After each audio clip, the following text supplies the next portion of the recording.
Yes? Can you just go over number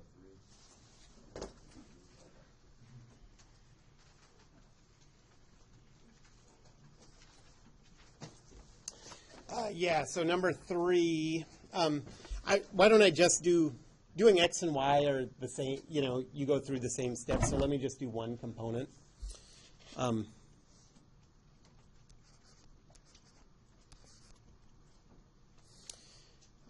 So let's say, so we know that the X component of the velocity is a function of time is equal to negative 4t squared. And the X component of position when time is equal to 45 seconds is negative 25.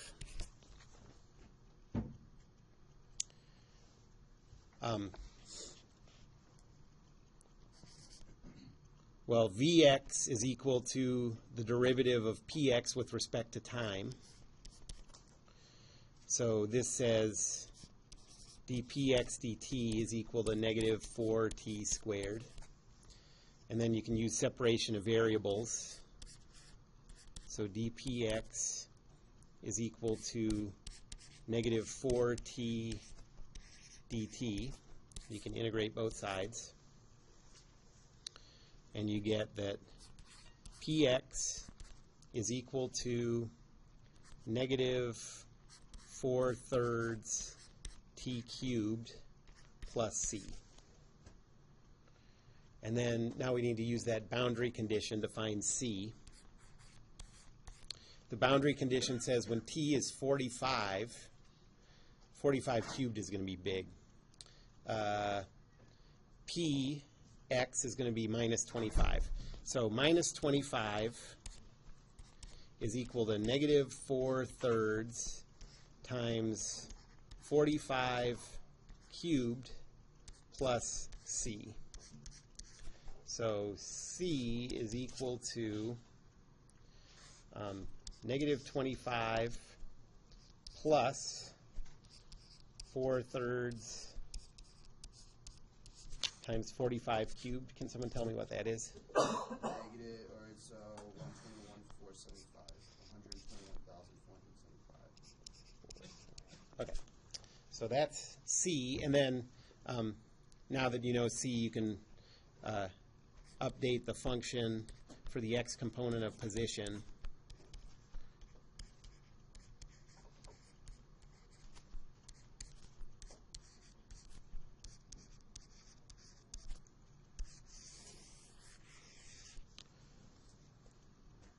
And since it's an x and a y component, it's a system of equations, but it's uncoupled because all the x dependent, all the stuff involving the x position stays in the x equation, and all the stuff involving the y position stays in the y equation. So that means you just have to do them separately.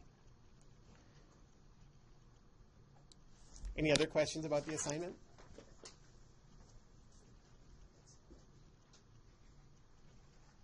All right, so we have a quiz, right? So here's my problem is that, like, I'm super, super bad with logistical stuff. And in addition to that, I have 4 separate classes this semester. And so I'm trying to keep it together on the surface.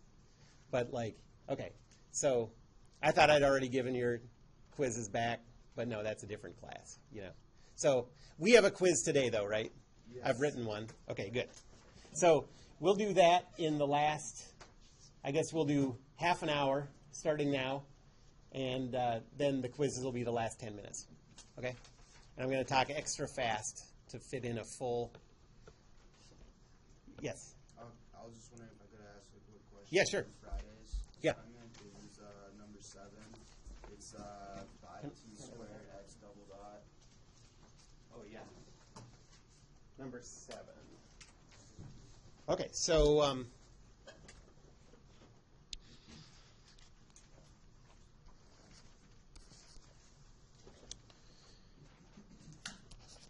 so 5t squared x double dot is equal to 50, and you get two boundary conditions.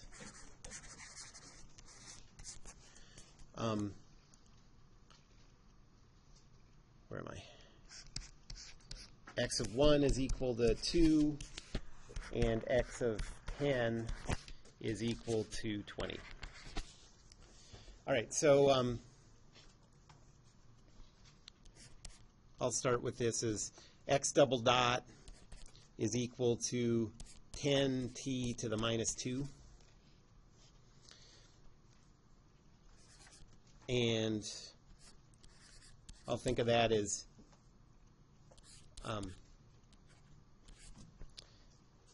the time derivative of x dot. Okay, so we can do it in steps.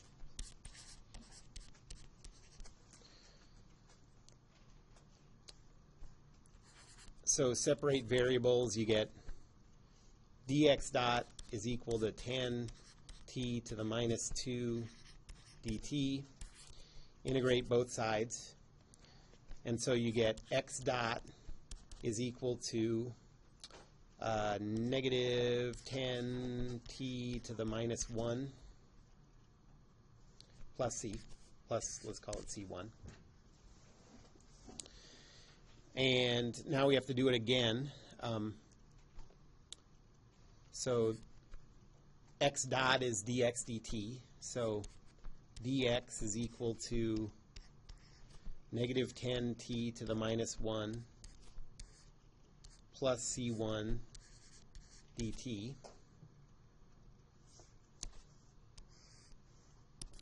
Integrate both sides, and you get that x is equal to negative 10 natural log of t plus c1t plus c2.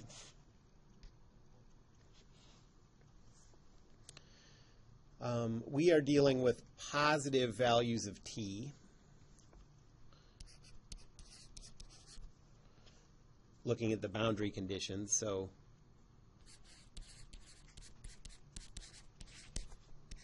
for positive t, we have that x is equal to negative 10 natural log of t plus c1t plus c2. And we have two boundary conditions. The first one says when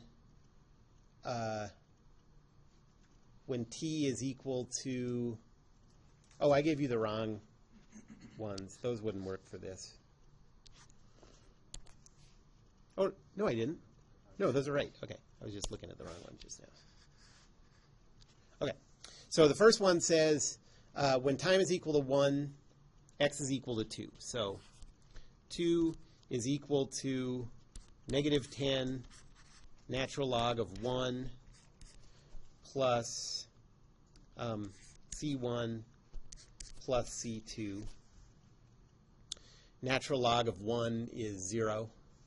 So that goes away, and you get the first equation says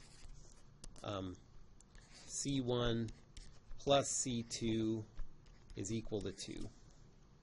You can't solve for any of those yet, so instead we're going to use both of the boundary conditions to get a system of two equations, and then you can solve it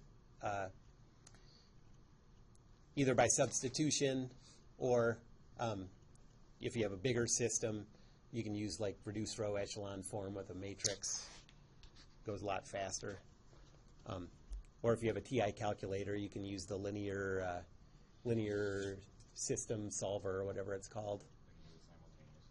Okay, yeah, simultaneous equation solver. Okay, so the second one says that when t is equal to 10, x is equal to 20.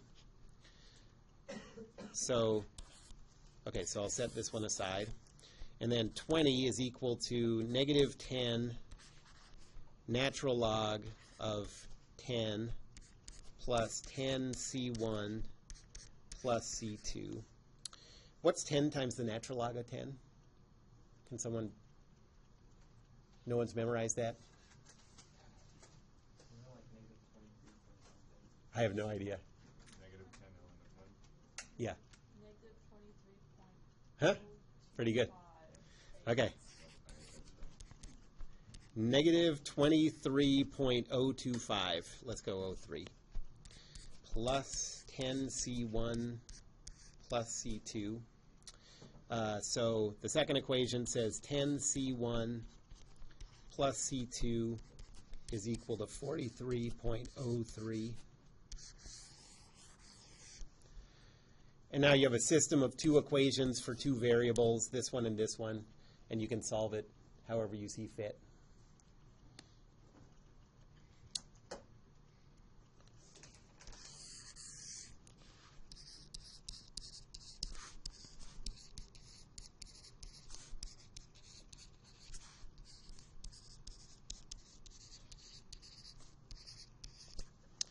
Any other questions?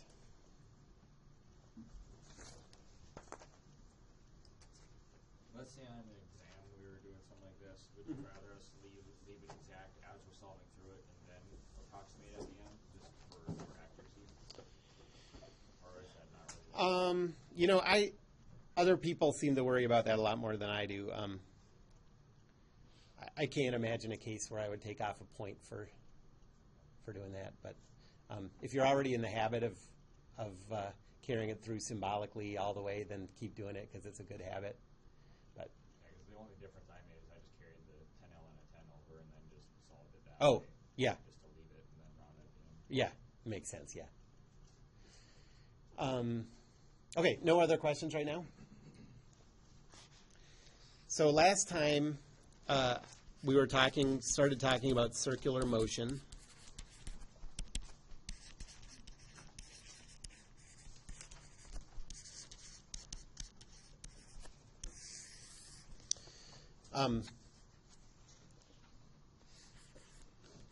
The angular velocity vector is defined as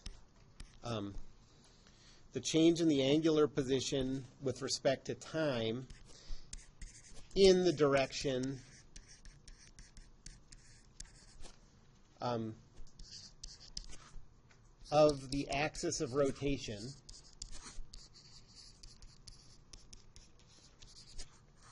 according to the right-hand rule.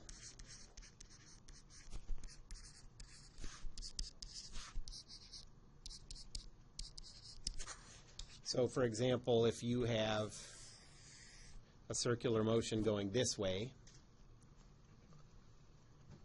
the right-hand rule, your fingers go in the direction of the circular motion, your thumb points in the direction of the angular velocity.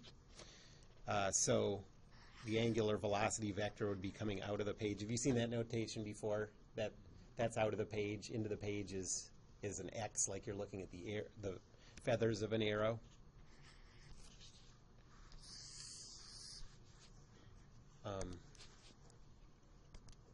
Okay, so if it's going this way instead, then the angular velocity vector points that way.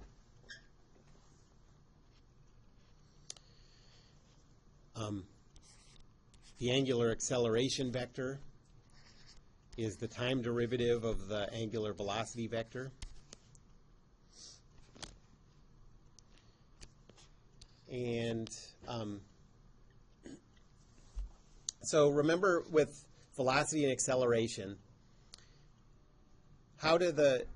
if you're trying to figure out whether a particle is speeding up or slowing down, how can you tell from the signs of the velocity and acceleration whether it's speeding up or slowing down? If they're opposite, it's slowing down. If they're the same, it's speeding up. And it's the same idea for this. So a rotation is speeding up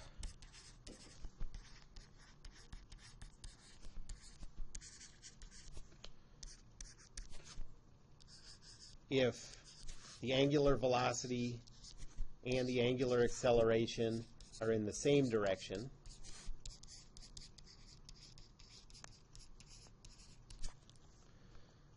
The rotation slows down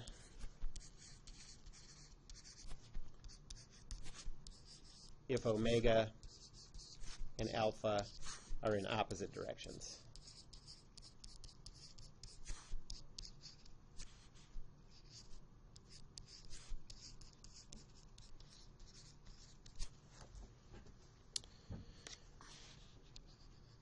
the units for angular velocity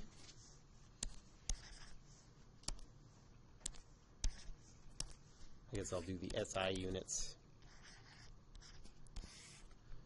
are radians per second, and radians are sort of, sometimes you see them and sometimes you don't, so you can also think of this as radians of 1 over seconds. And the SI units for angular acceleration are radians per second squared, or 1 over second squared.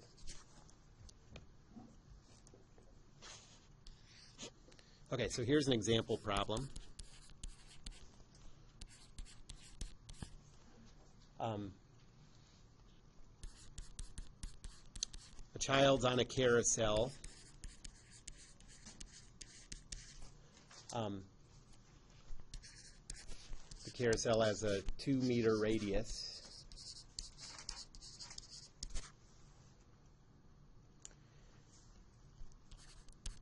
At a given instant,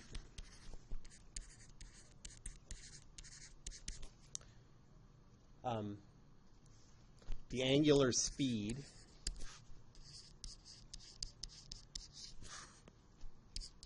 is 2.5 radians per second. And at that instant, the carousel is slowing down with an angular acceleration of 9.5 radians per second squared. And we want to know what's the child's velocity.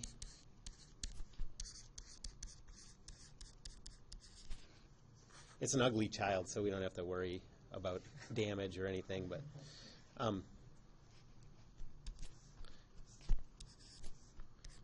and what's the child's acceleration?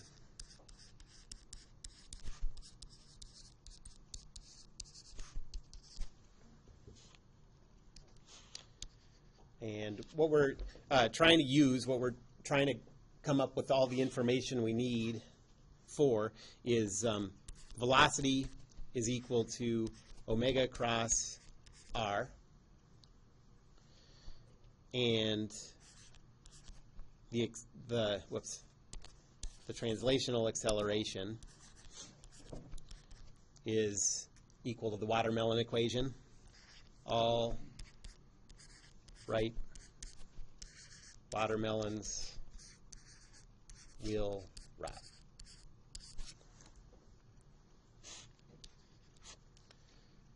Okay, so let's say, so there's the carousel, and I'll use this coordinate system. And let's say that we'll analyze the kid, the passenger, over there in the positive x direction from the center.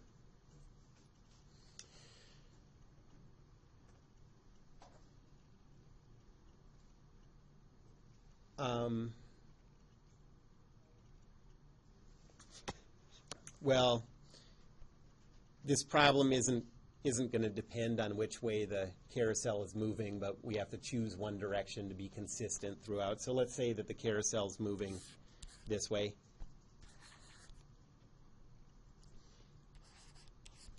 Okay, so we know that the magnitude of the angular velocity is 2.5 radians per second. What's the direction?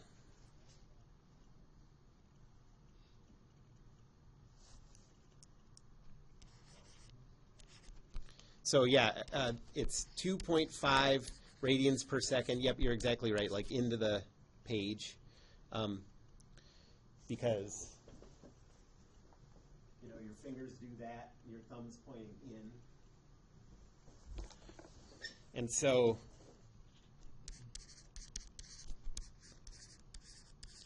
what would that be in components?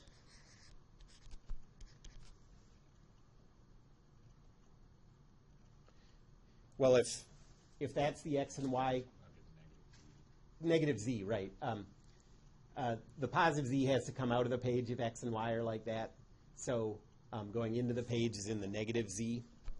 So this is 0, 0, negative 2.5. I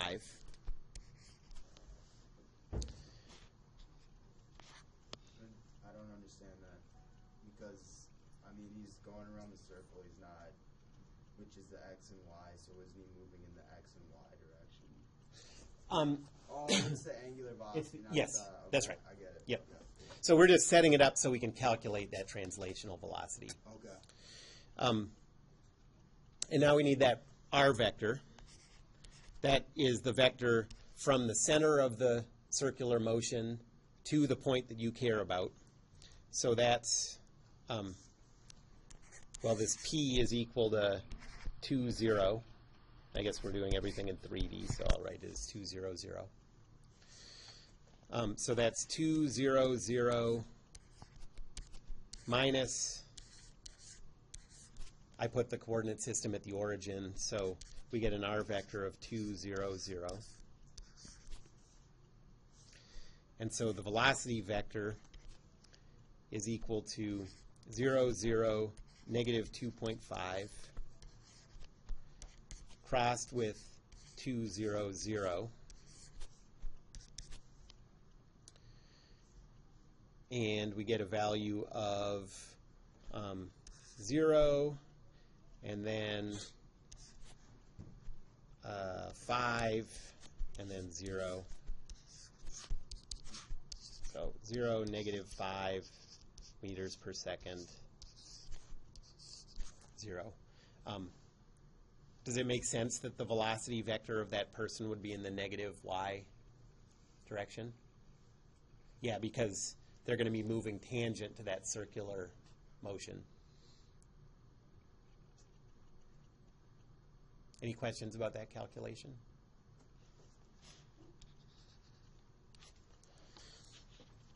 And that's just representing it at that very instant. At that very instant, yep. So when we're using that watermelon equation and that equation for velocity, most of the time we're not going to have everything as functions of time. Like if you have everything as functions of time, you could figure it out as a function. But usually we're just going to be taking a snapshot. Okay, so now we want to calculate the acceleration. Just based on what you know from Physics 1, what do you expect to be happening with the acceleration without any numbers or anything? Well, there's going to be a centripetal part and a tangential part. Which direction is the centripetal part of the acceleration going to go? Toward the center. And how about the tangential part? Well, it's slowing down, which means okay, so it's going this way, but it's slowing down. So do you have a feel for what direction the tangential acceleration is going to go? It's going to go in the, positive y. And so we're going to get some combination of a negative x and a positive y for the acceleration. Hopefully, that's what we should get out of this. Okay, so what do we still need? We have omega and we have r. We just need alpha. And we're told that it's slowing down with an angular acceleration of 9.5 radians per second. If it's slowing down, is it in the same direction or the opposite direction of omega? Opposite. So that means this has to be 0, 0, positive 9.5.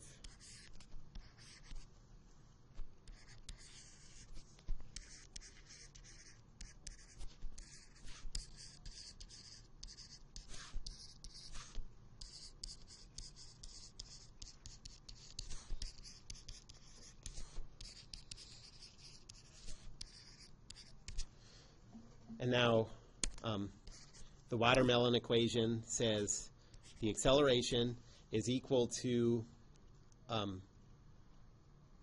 0, 0, 9.5, so alpha cross r plus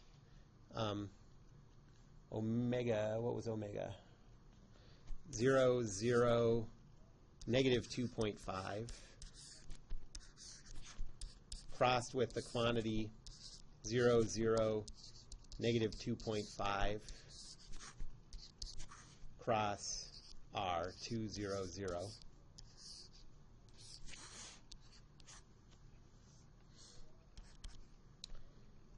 So that's 0, 0, 9.5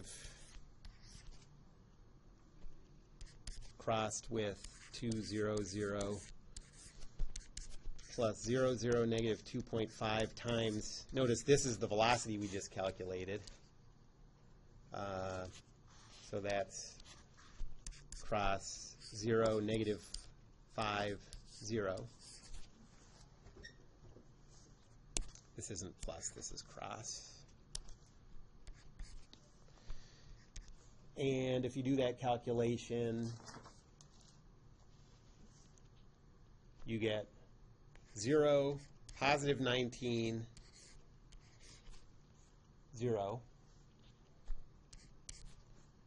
plus negative 12.5, 0, 0. So negative 12.5 meters per second squared, positive 19 meters per second squared, 0.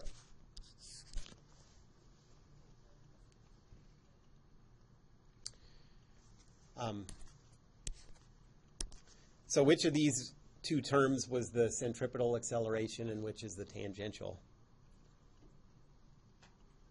What's this one? Centripetal. The 19 is, that's in the y direction.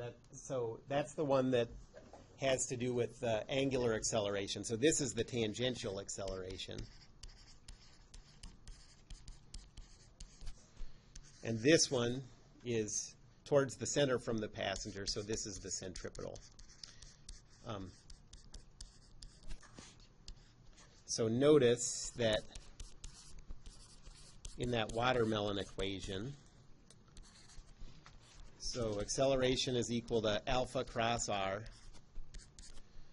plus omega cross r.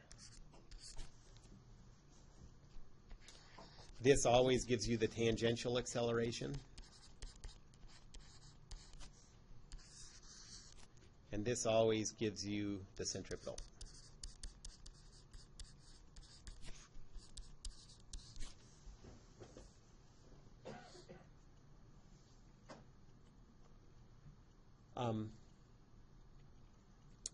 There's another topic that we need to go into that it's not going to take a long time, but it goes really naturally with circular and spherical motion, and that's relative motion, because a lot of times you'll have a circular motion happening around some other motion. The most obvious example is like if you throw something, it's rotating as it goes through the air. It's rotating about its center of mass, but its center of mass is doing something else. And you want to be able to separate those two motions, calculate the circular motion by itself, and then add that to the particle motion by itself to get the total behavior. So the next thing we have to talk about is relative motion.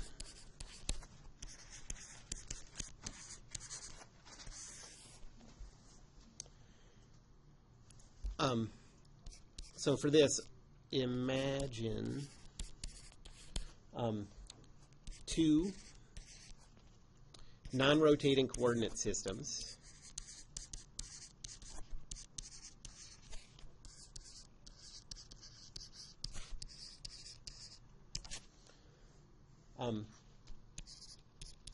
with the same axis orientations.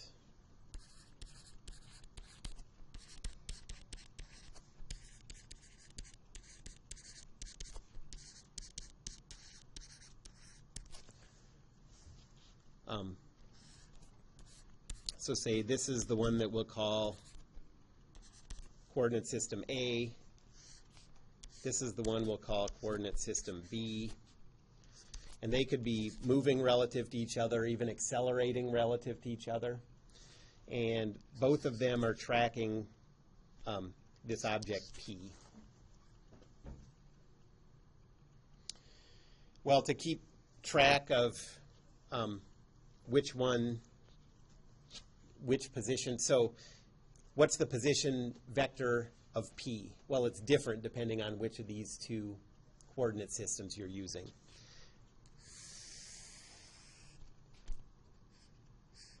The one based on how coordinate system A sees P, we're going to call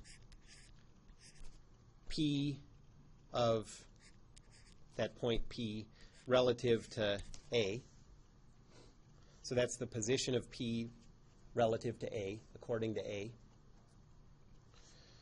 And the position vector according to the B coordinate system we're going to call position of P relative to B.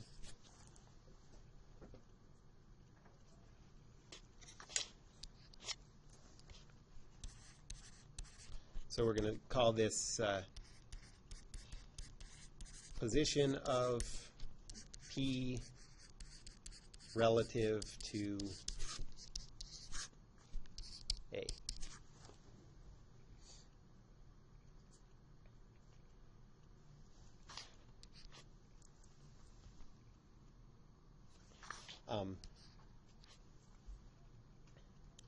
And we could also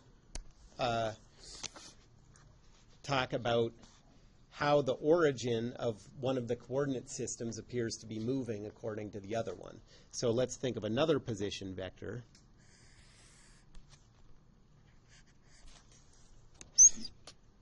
And I'm going to label that the position of B with respect to A.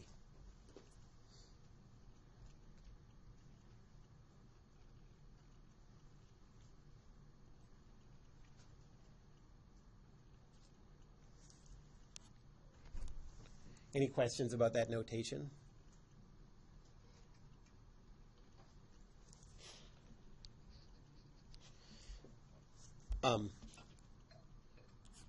So if you know the position of P according to one frame,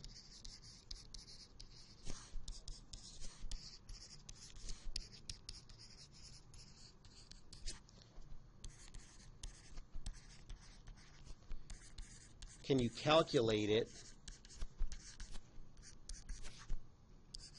for the other frame?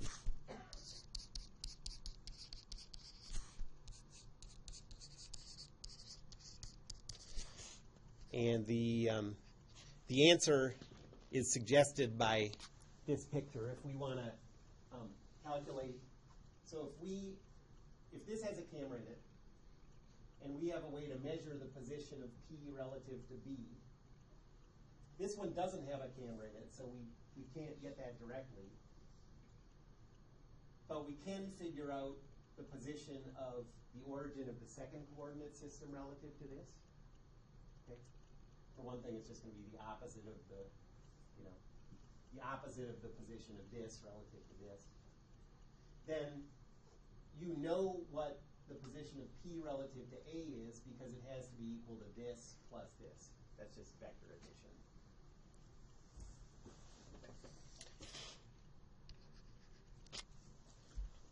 And so the relative motion equations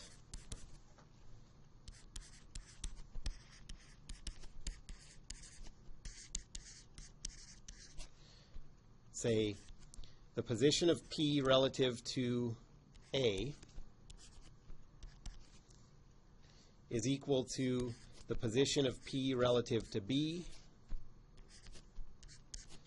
plus the position of B relative to A. That works for position, and it also works for velocity and acceleration. You can think of just taking the time derivative of all of these terms. And so you also get that the velocity of P relative to A is equal to the velocity of p relative to b plus the velocity of b relative to a, and acceleration 2. So acceleration of p relative to a is equal to the acceleration of p relative to b plus the acceleration of b relative to a. Okay. So I'll do some examples next time. For a memory device, you could draw out the vectors and see how it works, but you can also think of these as fraction multiplication.